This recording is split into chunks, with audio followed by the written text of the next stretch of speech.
A Galaxy Next Door, Japanese drama, starts on April 3rd, every Monday to Thursday on NHK for 32 episodes, based on the manga series Otonari ni Ginga by Amagakure Gido.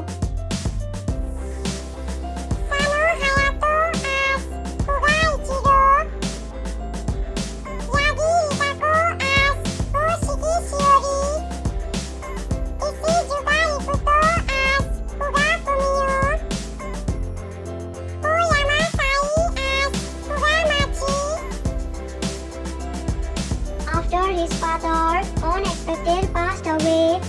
Ichiro had to take care of his two younger siblings. Despite only having a middle school education, he became a manga artist but had fallen behind the flow, struggling along in analog while the industry shifted to digital. After losing his assistants to their debut, he's now in huge trouble as deadline approaches and unable to find assistants who still use pen and paper until his editor contacts him with the good news,